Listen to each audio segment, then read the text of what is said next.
శ్రీదేవి భాగవతము. సూతుడు సౌనకాది మహామునులకు దేవీ భాగవతాన్ని ఇలా వివరిస్తున్నాడు. వ్యాసుడు జనమేజయుడికి దేవీ మహత్యాన్ని ఇలా చెబుతున్నాడు.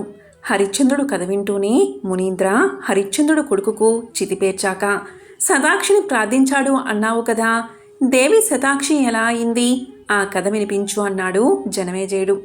చాలా శుభప్రదమైన కథనే అడిగావు, విను అంటూ ఎత్తుకున్నాడు వ్యాసుడు.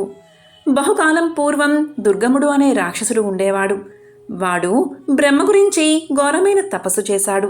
దేవ బ్రాహ్మణ గణాల దగ్గరున్న సమస్త వేదాలు తన్ని చేరేలాగా, దేవతల్ని జయించేలాగా వరం కోరాడు. అతనికి ఆ వరాన్ని ఇచ్చాడు బ్రహ్మ. అంతే బ్రాహ్మణులు వేదాల్ని మర్చిపోయారు. బలవంతులు సైతం బడుగు వారైపోయారు. చేలు బీడులయ్యాయి, నదీనదాలు ఎండిపోయాయి. అకాల మృత్యువులు, అనారోగ్యాలు పెచ్చుపెరిగాయి. భూలోకమంతా అయోమయం అయిపోయింది. దుర్గముడు దేవతల మీద దండెత్తాడు. వారిని కఠిన హింసలపాలు చేశాడు. బ్రాహ్మణులు మంత్రాలు మర్చిపోవడం వల్ల మంత్రాదినాథులైన దేవతలు ఒక వంక రాక్షస బాధతోనూ, మరో వంక సంస్కారాలు లేక కృషించిపోతున్నారు. అప్పుడు బ్రాహ్మణులంతా కలిసి పరాశక్తిని ప్రార్థించారు. దీనాది దీనులైన వారి స్తోత్రాన్ని మన్నించిందా దేవి. వేదాల్ని మర్చిపోయినా తన్ని మాత్రం మర్చిపోని వారి పట్ల అపారమైన కృపను సంధానించింది. వారికి ప్రత్యక్షం అయ్యింది అమ్మవారు. అనావృష్టితో అల్లాడుతున్న ఆ భూమి మీద 9 రాత్రుల పాటు తన కళ్ళ నుంచి నీళ్లు కురిపించి ఆ నీటితోనే నదులు, సముద్రాలు నిండాయి. దేవతలు బయటపడ్డారు. అలా 100 దారులు కురిసినందువల్ల ఆమెను శతాక్షి అని పిలుస్తారు. ఆ అనంతరం శాకాహారము, పళ్ళు వారికి అనుగ్రహించింది దేవి. పశుగ్రాసము దయచేసింది. నాటి నుంచి ఆమెకు శాకంబరి అనే పేరు వచ్చింది. తదాది మాంసాహారం వర్జనీయము, శాకాహారం ఒక్కటే భోజనీయము అయింది. లోకం పచ్చగా ఉందని వినగానే బగ్గుమన్నాడు దుర్గముడు. 1000 అక్షోహిణుల సేనతో దండయాత్రకు వచ్చాడు. దేవి స్వయంగా యుద్ధంలో పాల్గొంది. 10 రోజులు సాగింది యుద్ధం. రక్తం నదులై పారింది. 11వ రోజు దేవి దుర్గముడు ముఖాముఖి ఢీకున్నారు. 15 బాణాలు వేసింది పరాశక్తి. 4 గుర్రాల మీద, 1 సారథి మీద, 2 దుర్గముడి మీద నాటించింది. నెత్రు కక్కుకుంటూ చచ్చాడు దుర్గముడు. 3 దేవతలు ఏకకంఠంతో దేవిని కీర్తించారు. దుర్గముణ్ణి నిర్జించి దుర్గగా పేరుగాంచిందా తల్లి. శాకంబరి అని, శతాక్షి అని, దుర్గా అని స్తుతించిన వాళ్ళు మాయతెరలు చీల్చుకుని తన నివాసం చేరుకుంటారని వరమిచ్చిందా తల్లి. జనమేజయ, ఇంకా నీకేం వినాలని ఉందో చెబితే ఆ అమ్మ అనుగ్రహంతో చెప్పడానికి ప్రయత్నిస్తాను అని అన్నాడు వ్యాసుడు. అప్పుడు ఇలా అడిగాడు జనమేజయుడు. ఈ దేవీ భాగవతం 3వ స్కందం 6వ అధ్యాయంలో మణిద్వీపంలో జగదంబ, లక్ష్మి, గౌరీ సరస్వతులను సృష్టించి బ్రహ్మ విష్ణు మహేశ్వరులకి ఇచ్చిందని చెప్పావు. నువ్వు కానీ గౌరీ దక్షుడి కూతురని, హిమత్పర్వతుడి కూతురని, లక్ష్మీ క్షీరసముద్రుడి కూతురని. లోకవాదమేమిటి ఈ రహస్యం అన్నాడు. పరమాద్భుతమైన రహస్యాన్ని అడిగావు, చెబుతా విను. యథార్థంగా లక్ష్మి, గౌరీ సరస్వతులను ఆమె సృష్టించి బ్రహ్మ విష్ణు మహేశ్వరులకు ఇచ్చిన మాట అక్షర సత్యం. వాళ్ళు సృష్టి కార్యక్రమానికి పూనుకున్నారు. అప్పట్లో హాలాహలులు అనే రాక్షసులు పుట్టారు. మహాబలవంతులు వాళ్ళు. కైలాసాన్ని, వైకుంఠాన్ని కూడా ముట్టడి చేశారు. అతి కష్టం మీద శివకేశవులు వాళ్ళను చంపేశారనుకో. కానీ ఆ విజయగర్వంతో వాళ్ళు దేవినే మరిచిపోయారు. అంతా తమ ప్రాబల్యమే అనుకున్నారు. ఆ శివకేశవులని చూసి ఉమారమలు నవ్వారు. ఆ పురుషులు వారిపై చిరాకు పడ్డారు. అందుకు అలిగిన ఆ మహాశక్తులు 2 అదృశ్యమైపోయాయి. దాంతో విశ్వం అంతటా హాహాకారాలు లేచాయి. చలనం నశించింది. శివకేశవులిద్దరూ శక్తిహీనులు అయిపోయారు. కారణం కనిపెట్టాడు బ్రహ్మ. తన మానసపుత్రులు అందరినీ పిలిచాడు. ఆ పరాశక్తిని ప్రసన్నను చెయ్యండి. లక్ష్మీ గౌరీ తిరిగి జన్మించేలా చూడండి. శివకేశవులకి తిరిగి శక్తి కలిగేలా చూడండి అన్నాడు. వారంతా అమ్మ గురించి తపస్సు చేశారు. ఆమె కరుణించి సాక్షాత్కరించింది. శివుడికి గౌరిని, విష్ణువుకు లక్ష్మిని అనుగ్రహించమని ప్రార్థించారు వారు. అమ్మా, నువ్వు నా వంశంలో అవతరించి నన్ను కృతార్థుణ్ణి చెయ్యి. అంతేకాదు, నీ జప, ధ్యాన, పూజలు, విధులు కూడా నువ్వే సెలవియ్యి అని కోరాడు దక్షుడు. నా శక్తిని అవమానించి శక్తిహీనులయ్యారా శివకేశవులు. అయినా మీ ప్రార్థనని మన్నిస్తున్నాను. తిరిగి వారు శక్తివంతులు అవుతారు.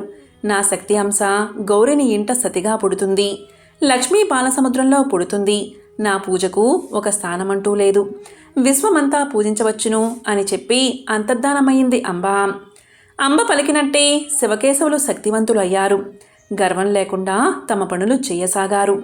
దక్షుడింట అవతరించిందా శక్తి, జగదంబ యొక్క సత్యాంశ. అందుకే ఆమె పేరు సతి అయ్యింది. ఈడొచ్చాక ఆ సతి శివపత్ని అయ్యింది. ఒకప్పుడు దూర్వాసుడు దేవి అనుగ్రహానికి పాత్రుడయ్యాడు. ఆమె తన మెడలోని పూలదండ అతనికి ప్రసాదించింది. పరిమళభరితమైన ఆ మాలతోటే దూర్వాసుడు దక్షుడి ఇంటికి వచ్చాడు. దక్షుడు ఆ మాలని అడిగాడు. ఇచ్చాడు దూర్వాసుడు. దక్షుడు దానిని తన పడక గదిలో పెట్టుకున్నాడు. ఆ మాల నుంచి పానుపుపైనే ఆ రాత్రి దక్షుడు తన భార్యను కూడాడు. అది తెలిసి సతీ శివుడు అలిగారు. ఆ కారణంగానే తాను పుట్టినింటని సతీధర్మం నిలుపుకుంటూ అగ్నిలో భస్మం అయింది. ఆమె జ్యోతి శరీరం తిరిగి హిమవంతుడి ఇంట్లో జన్మించింది. మరి సతీదేవి భస్మం అయ్యాక శివుడెలా ఉండగలిగాడు అన్నాడు జనమేజయుడు. ఏం చెప్పమంటావులే అంటూ మొదలుపెట్టాడు వ్యాసుడు. ఆ తర్వాత జరిగిందంతా చెప్పడం సాధ్యం కాని పని. శివుడు కోపగించాడు. వీరభద్రుడు పుట్టాడు. భద్రకాళితో కలిసి ముల్లోకాలు భస్మం చెయ్యాలి అనుకున్నాడు. దక్ష యజ్ఞం ధ్వంసమైంది. దక్షుడి తల ఎగిరిపోయింది. బ్రహ్మాది దేవతల ప్రార్థనతో అతనికి మేక తలకాయ పెట్టారు. సతీ వియోగంతో వెర్రివాడిలా తిరుగుతున్న శివుణ్ణి ఏం చెయ్యాలో ఎవరికీ అర్థం కాలేదు. శవం అలా ఉన్నంతకాలం శివుడు మారడు అనే ఉద్దేశంతో విష్ణువు ధనస్సు తీసుకుని సతీదేవి మృతదేహాన్ని ముక్కలు ముక్కలుగా కొట్టేశాడు. ఆ ముక్కలు వివిధ ప్రాంతాల్లో పడ్డాయి. అవి పడ్డ ప్రతి చోట శివుడి మూర్తులు వెలిశాయి. ఆ ప్రదేశాలంటా మాయాబీజం జపిస్తూ శివుడు తపస్సు చేశాడు. అవే సిద్ధపీఠాలు. ఏమిటి అవి ఎన్ని, వాటి పేర్లేమిటి అన్న జనమేజయుడి ప్రశ్నకి చిరునవ్వుతో ఇలా చెప్పాడు వ్యాసుడు. దేవీ ముఖం వారణాసిలో పడింది. అదొక సిద్ధపీఠం. అక్కడే అమ్మవారి పేరు విశాలాక్షి. నైమిసారణ్యంలో లింగధారిణిగా, ప్రయోగలో లలితగా ప్రసిద్ధి చెందింది. గంధమాదన పర్వతాన కాముకి, దక్షిణ మానస సరోవరం దగ్గర కుముద, ఉత్తర మానసాన విశ్వకామ అనే పేరుతో విరాజిల్లుతూ ఉంది. గోమదం వద్ద గోమతి, సుందర పర్వతాన కామచారిణి, చైత్యరథాన మదోత్కట, హస్తినాపురంలో జయంతి నామాలతో అలరారుతుంది.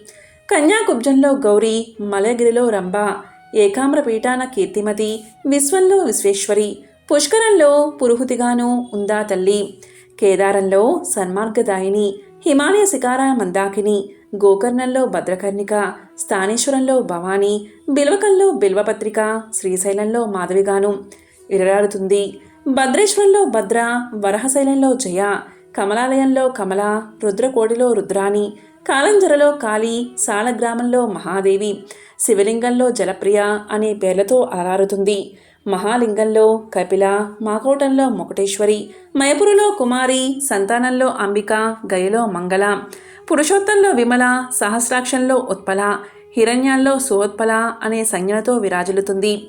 విపాసంలో అమోఘాక్షి, పుండ్రవర్ధనంలో పాటల, సుపార్సంలో నారాయణి, త్రికూట పర్వతం మీద రుద్రసుందరి, విపులంలో విపుల, సహ్యాది మీద ఏకవీర, హరిశ్చంద్రంలో చంద్రిక, రామతీర్థంలో రమగ, యమునలో మృగావతి అని అంటారివిడ్ని, కోటి తీర్థంలో కోటవిగా, మాధవంలో సుగంధిగా, గోదావరిలో శుభానందగా, బృందావనంలో రాధగా, మధురలో దేవకిగా, పాతాళంలో పరమేశ్వరిగా ప్రఖ్యాతి వహించింది తల్లి. చిత్రకూటంలో సీత అంటారు. వింధ్యలో వింధ్యాదివాసిని, కరవీరంలో మహాలక్ష్మి అని పిలుస్తారు.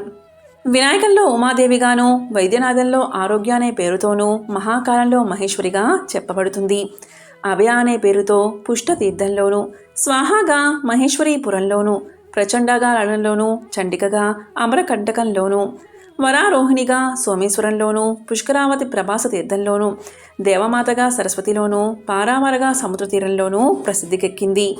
ఈ విధంగా వ్యాసుడు జనమేజయుడికి చెప్తూ ఉండగా సూదుడు సౌనకాది మహామునులకు శ్రీదేవి భాగవతాన్ని వివరిస్తున్నాడు.